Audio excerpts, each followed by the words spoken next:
Yodel! Where's the button? The button. What's up, guys? Friday update. Not a ton to talk about. I ain't got a lot of time. Got to work, but making progress. Nothing done with the cage yet. Probably gonna hold off on that for a little bit. I'll probably be able to really start the car here, not too far away from that, to be honest with you, which would be cool because I'd be able to drive it on the trailer. It'll just be easier to get it to American Race Cars. So here's where we're at. I got battery cable, I should say alternator cable, starter solenoid cable. You see it running with it. What I did was I strapped everything with these what I call one-hole straps. If you're in the trades, you know what I'm talking about. One-hole straps, rivet in place, not going anywhere, yada yada. Obviously got a lot to clean up yet, but got that done. Started running some of the branch stuff out. Got a lot of stuff on the board done. Not all done, but mostly. Some of these I should say I'm hoping to utilize for some accessories, like some of the delay box stuff or whatever. But I got to turn the board on and see what's what.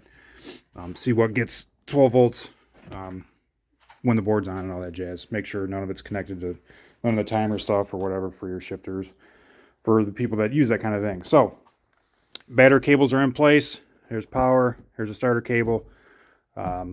Ground. Got a plate made. I made that yesterday morning to cover up the shifter hole and all that. It's not down yet, but it will be sealed and we'll rivet it in place. This is all trans controller stuff, trans temps right here. And this is all related to the trans controller. So I did get the new distributor wires ran. They're down there right now. I'm not going to finalize anything with them yet. I'm just going to throw them over here to the MSD box, plug it in, because they will have to move when the cage situation happens. So I don't want to strap them in place or anything yet. So that's that. Here's more trans controller stuff. This is kind of Velcroed in place. This is the Freddie Brown relay pack. I think I'm satisfied with that location with it.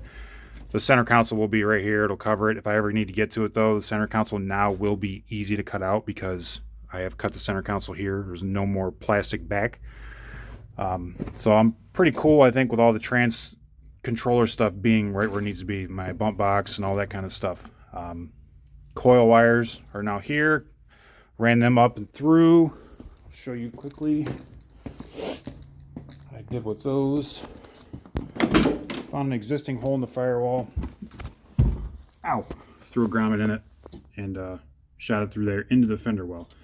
I'm going to use that hole into the fender well for like my fan circuit. I'm going to run the water pump circuit up there. I don't have an electric water pump right now, but there's no sense to not go ahead and run that circuit up there and just let it hang out. So under here, I don't know if you can see or not. Let me get the flashlight up. Ran it through there. There's coil wires, yada yada yada. Goes in the coil. Magic. Looks good. So that part's done. The alternator part is done. I need to order the self-exciting regulator for the 3G alternator to convert it to a one wire. Outside of that, though, the alternator wire is up there.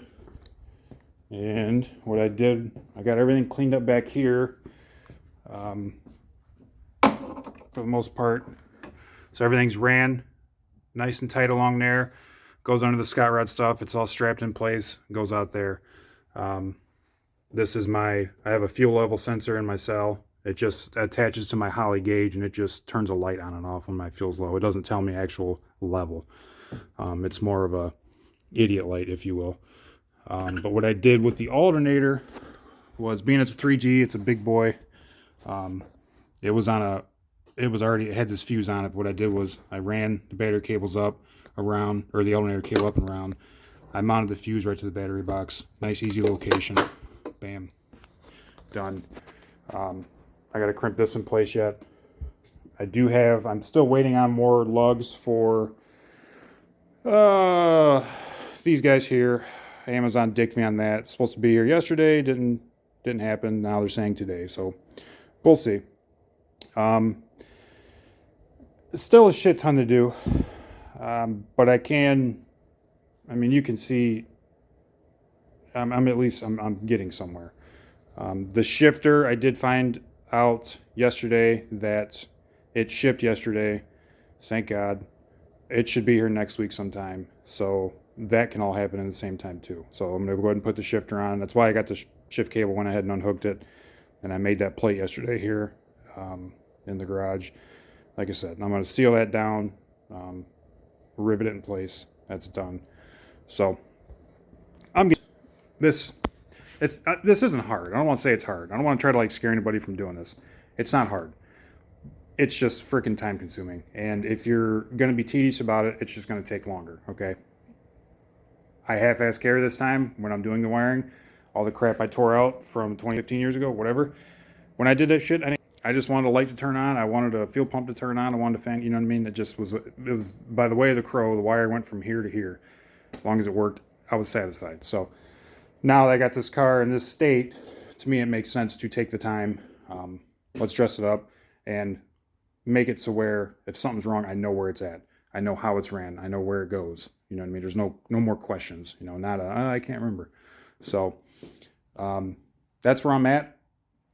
I got to figure out some the Holley. When I installed, perfect example, when I installed the Holley dash, because Holley gives you an absolute shit ton of extra wire, and as you can see, I didn't know what I was getting into really, and I also knew the thing is I knew when I was gonna do this, or I knew eventually I was gonna rewire this car, so I purposely left a bunch of slack. So I don't per se I want to unterminate all of that harness.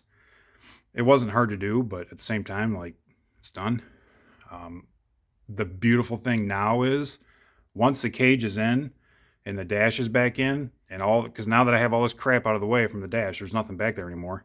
I got room to kind of store that extra harness around there. So I think I'm going to be okay with that. Outside of that, it's just a matter of figuring some things out here and there. Like I said, I'm not, but maybe a couple days away from plugging the switch in and the switch box in, and then seeing if the starter bumps over and all that, and made sure I didn't screw something up, and see if it fires. And if it fires, cool. I know I'm on the right track, and I can get the rest of this crap kind of situated. Pop the driver's seat back in it and take it over to American. So that's that, guys. That's all I got. I'm running late already. So hey, you guys have a good weekend. I'll keep progress up going. I don't know how far I'll get next week. I was able to really hit it hard this past Monday, being a holiday for work. I came out here for a couple hours. I got a lot done. I got a lot of that in the back done. Got the fuel pump part of it done. I just got a shit ton done Monday, so it was nice. We'll see what next week holds, though. So, all right, guys, have a good weekend. Be safe.